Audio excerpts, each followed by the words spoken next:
अस्सलाम वालेकुम। तो बच्चों, आज हमारा आर्टिकल है unification of the fundamental forces. साइंसदानों ने ये जो चार फोर्सेस आपको कल पढ़ाई, इनको यूनिफाई करने की कोशिश की। ये देखने की कोशिश की कि इन चारों फोर्सेस की बुनियाद या इनका ओरिजिन क्या है, क्योंकि साइंसदान हमेशा से चाहते हैं कि ज़्यादा थ्योरीज़ की बजाय एक ही थ्योरी हो जो पूरी कायनात को एक्सप्लेन करे, जो हर प्रोसेस को एक्सप्लेन करे। उस थ्योरी का नाम है थ्योरी ऑफ एवरीथिंग।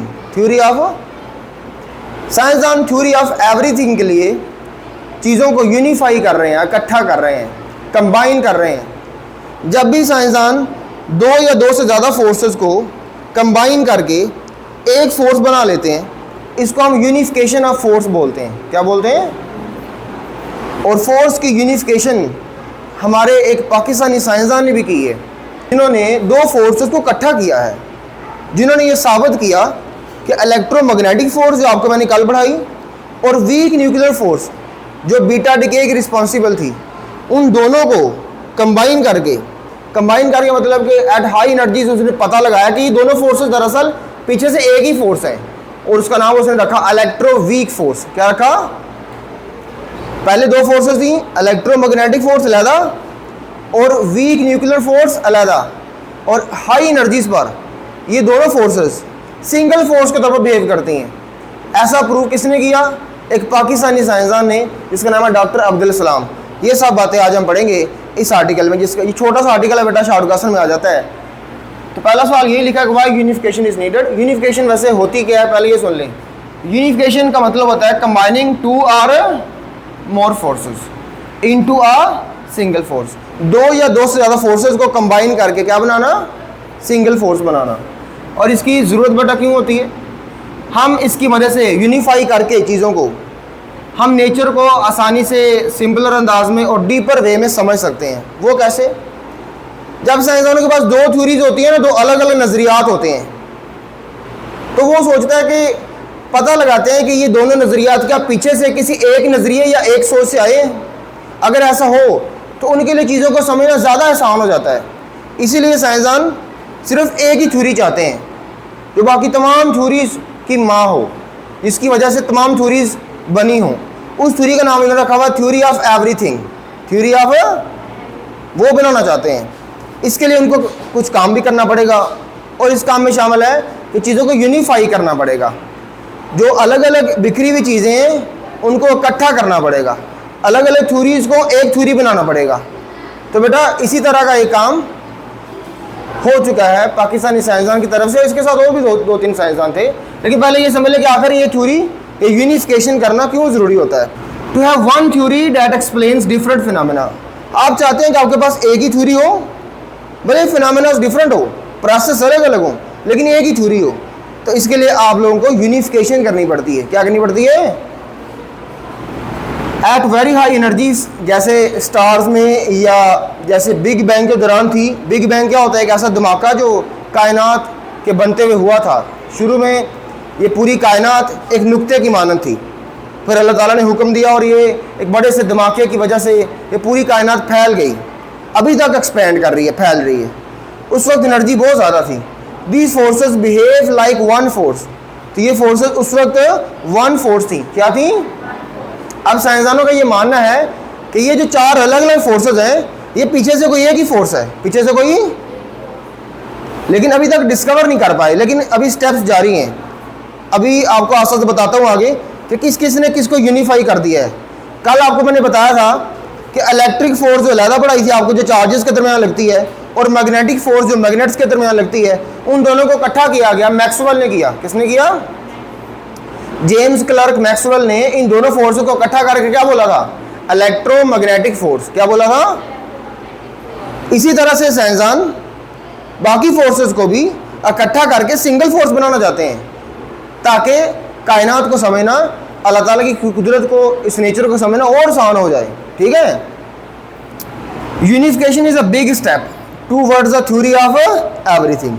यानी हम एक थ्योरी ऑफ एवरीथिंग के लिए ये छोटी छोटी ये जो फोर्सेस हैं अलग-अलग, इनको हम सिंगल बना रहे हैं, इनको जोड़ रहे हैं। तो इस थ्योरी की चाहत है हमें। हम चाहते हैं कि हमारे पास ये थ्योरी हो, एक ही नज़रिया हो, जो पूरी कायनात के अंदर हर प्रोसेस को क्या कर सके, explain.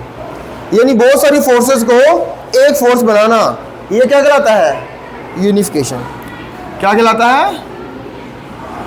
So unification helps us see the unity behind the variety in nature. Unification मदद करती है किसकी, हमारी क्या करने में, यूनाइट करने में, इकट्ठा करने में। किसको? नेचर को। जो फिनोमेनास हो रहे नेचर में उनको इकट्ठा करने में। ठीक है, तो ये बेटा होगा यूनिफिकेशन के बारे में और ये क्यों ज़रूरी है। ऊपर ये लिखा हुआ है कि नेचर के अंदर 4 बुनियादी फोर्सेस हैं। कितनी? जो मैंने आपको कल पढ़ाई हैं। इन चारों फोर्सेस में पहली ग्रेविटेशनल फोर्स सबसे वीक थी, फिर इलेक्ट्रोमैग्नेटिक फोर्स। लेकिन याद रहे कि ये इलेक्ट्रोमैग्नेटिक फोर्स पहले 2 फोर्सेस थी। कौन सी थी? एक थी इलेक्ट्रिक फोर्स और एक थी मैग्नेटिक फोर्स। इलेक्ट्रिक और मैग्नेटिक फोर्स पहले अलग-अलग थी और बाद में पता चला कि इन दोनों फोर्सेस की जो काज है, जो वजह है, कह लो कि जो दोनों का ओरिजिन है वो एक ही है। वो कैसे? क्योंकि बेटा अगर चार्ज से इलेक्ट्रिक फोर्स लगती है तो मैग्नेटिक फोर्स भी देखा जाए तो चार्ज से ही लगती है, क्योंकि चार्ज मोशन करता है तो करंट बनता है और उसकी वजह से मैग्नेटिक फोर्स लगती है। तो इलेक्ट्रिक फोर्स और मैग्नेटिक फोर्स दोनों का जो ओरिजिन है, दोनों का जो माखज़ है वो एक ही है, जिसकी वजह से इन दोनों फोर्सेस को फिर इकट्ठा कर दिएगा और इनकी यूनिफिकेशन होगी। क्या होगी? यूनिफिकेशन के बाद ये दोनों फोर्सेस क्या बन गई थी? Electromagnetic force. क्या बन गई? अब बेटा इसी तरह से वीक न्यूक्लियर फोर्स को, किस किस को बेटा, और इलेक्ट्रोमैग्नेटिक फोर्स को यूनिफाई कर दिया गया है और इसको बनाया गया इलेक्ट्रो वीक फोर्स। क्या बनाया गया है? Electro weak force. ठीक है बच्चे, तो अब चेक कर ले, 2 यूनिफिकेशन हो चुकी हैं। अब अगर कल को कोई साइंसदान इस स्ट्रॉन्ग न्यूक्लियर फोर्स को और इस इलेक्ट्रो वीक फोर्स को भी इकट्ठा करके एक बना दे, तीसरी कोई थ्योरी आ जाए, कोई नया साइंसदान ये करे कि इलेक्ट्रो वीक फोर्स को और ये स्ट्रॉन्ग न्यूक्लियर फोर्स को इकट्ठा करके एक फोर्स साबित कर दे, तो फिर कितनी बचेंगी टोटल? सिर्फ 2। कौन कौन सी? एक ग्रेविटेशनल फोर्स और एक वो जो नहीं बनेगी। ठीक है, इन दोनों को मिलाने के बाद, क्योंकि ये दोनों मिलकर क्या बनी है? इलेक्ट्रोवीक। और इलेक्ट्रोवीक और स्ट्रॉन्ग को मिला के अगर एक और अकेली बन गई, फिर ये तीनों की जगह क्या होगी? वो अकेली। और ऊपर वाली जो ग्रेविटेशनल फोर्स है उसको उसके साथ मिला के फिर आप एक सिंगल फोर्स तक पहुंच सकते हैं और फिर साइंसदानों का ख्वाब पूरा होगा। साइंसदानों का क्या ख्वाब है बच्चों? वो थ्योरी ऑफ एवरीथिंग बनाना चाहते हैं। क्या बनाना चाहते हैं? थ्योरी ऑफ एवरीथिंग के लिए क्या करना पड़ेगा? तमाम फंडामेंटल फोर्सेस को इकट्ठा करना पड़ेगा, यूनिफाई करना पड़ेगा। ठीक है, और ये साबित करने के लिए मुख्तलिफ साइंसदान मुख्तलिफ मुल्कों के काम कर रहे हैं, जिसमें हमारे मुल्क का भी एक साइंसदान था। तो पाकिस्तानी साइंसदान ने क्या कारनामा सर अंजाम दिया? एक पाकिस्तानी साइंसदान डॉक्टर अब्दुल सलाम, क्या नाम है? Abdul Salam, along with Sheldon Glashow and Steven Weinberg, ये बेटा 2 और साइंसदानों के साथ मिलकर इन्होंने काम किया यूनिफिकेशन ऑफ फोर्सेस पर। किस किस को इसने किया इकट्ठा? वीक न्यूक्लियर फोर्स को और साथ में किसको? एक वीक न्यूक्लियर फोर्स को और साथ में इलेक्ट्रोमैग्नेटिक फोर्स को। ये देखो, इसने वीक न्यूक्लियर फोर्स को और इलेक्ट्रोमैग्नेटिक फोर्स को इकट्ठा कर दिया। तो क्या बना दी? Electro weak force. क्या बना दी? जबकि इस इलेक्ट्रोमैग्नेटिक फोर्स को बनाते हुए किन दोनों फोर्सेस को इकट्ठा किया गया था? वो कौन सी 2 फोर्सेस थी जिनको इकट्ठा किया था पहले? इलेक्ट्रिक फोर्स और इनको इकट्ठा किसने किया था? मैक्सवेल ने। किसने? उसने भी यूनिफाई कर किया, उसने 2 को एक बनाया। अब इस इलेक्ट्रोमैग्नेटिक को और वीक न्यूक्लियर को दोनों को मिला के हमने क्या बना दिया हुआ है? Electro weak force. तो अब कल को कोई बंदा उस इलेक्ट्रिक वीक फोर्स को और स्ट्रॉन्ग न्यूक्लियर फोर्स को इकट्ठा करके क्या बना दे? कोई और फोर्स तीसरी, उसका कोई और नाम रख दे। अब वो अकेली फोर्स इन तीनों की जगह पे आ जाएगी। फिर इस ग्रेविटेशनल फोर्स को कोई उस जो भी बनेगी, इन तीनों की जगह जो भी आएगी उसको अगर ग्रेविटेशनल फोर्स के साथ किसी ने कल को मिला दिया तो फिर सही है वहाँ पे। अब जो कि एक पाकिस्तानी साइंसदान था, इसने भी 2 दूसरे साइंसदानों के साथ, जिनका नाम मैंने आपको बताया ग्लेशियो और स्टीवन वेनबर्ग के साथ मिलकर दो फोर्सेज को इकट्ठा किया। वो फोर्सेज जिनको इसने इकट्ठा किया उसमें एक थी वीक न्यूक्लियर फोर्स जो कल पढ़ी, और एक जो इलेक्ट्रोमैग्नेटिक फोर्स जो इन दोनों फोर्सेज को इकट्ठा करके बनाई गई थी। ठीक है, इन दोनों फोर्सेस को यूनिफाई करके इसने क्या बना दिया, इसने बना दिया इलेक्ट्रो वीक फोर्स। इलेक्ट्रोमैग्नेटिक को और वीक न्यूक्लियर को इकट्ठा करके क्या बन गई, इलेक्ट्रो वीक फोर्स। शाबाश। अब इसने कैसे किया, इसने एडवांस्ड मैथमेटिक्स यूज किया जिसमें इसने गॉज थ्योरी अपनी यूज की। ये किताब से थोड़ी सी हट के चीजें हैं, ये अगर समझ लेंगे तो बेटा आइडिया हो जाएगा आपको कि ये कैसे हुआ सारा काम।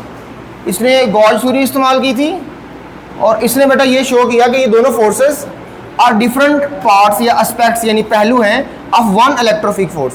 यानी पीछे से एक ही फोर्स है और उस एक ही फोर्स के दो पहलू हैं। जिस तरह जेम्स क्लर्क मैक्सवेल ने ये साबित किया था कि पीछे से है चार्ज ही, उस चार्ज को अगर आप रेस्ट पे रखते हैं तो उसकी वजह से इलेक्ट्रिक फील्ड बनता है और इलेक्ट्रिक फोर्स लगती है। वही चार्ज जब मोशन करता है उसकी वजह से मैग्नेटिक फील्ड बनता है और मैग्नेटिक फोर्स लगती है, लेकिन है चार्ज ही पीछे।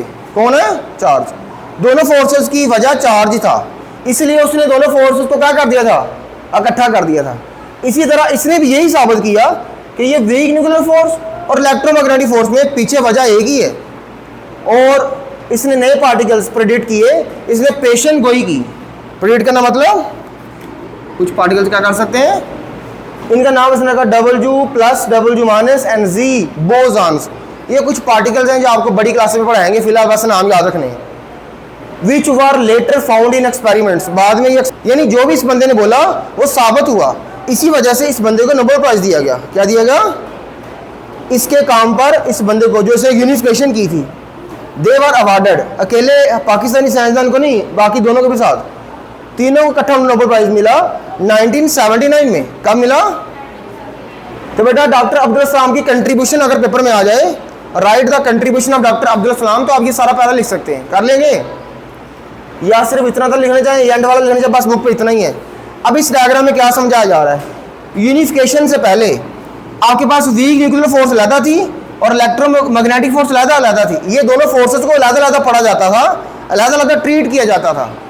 इनकी दोनों की अलग वजूहात पढ़ाई जाती थी, अलग फार्मूले पढ़ाए जाते थे, अलग थ्योरीज थी। लेकिन अच्छा, पहले before unification same different at low energies, ये डिफरेंट लगती थी दोनों लो एनर्जीज पर, लेकिन बाद में हाई एनर्जीज पर इन्होंने चेक किया, हाई एनर्जीज पर यूनिफिकेशन होगी। क्या होगी, एक ही फोर्स बन गई। ये दोनों इकट्ठी होके यूनिफिकेशन के बाद ये एक फोर्स बन गई और उस फोर्स का नाम क्या रखा गया। और ये सारा काम मैथमेटिकली एक्सपेरिमेंटली जिसने भी किया उसका नाम क्या है, डॉक्टर अब्दुल सलाम। साथ में कौन कौन है, शेल्डन ग्लेशो और स्टीवन वेनबर्ग।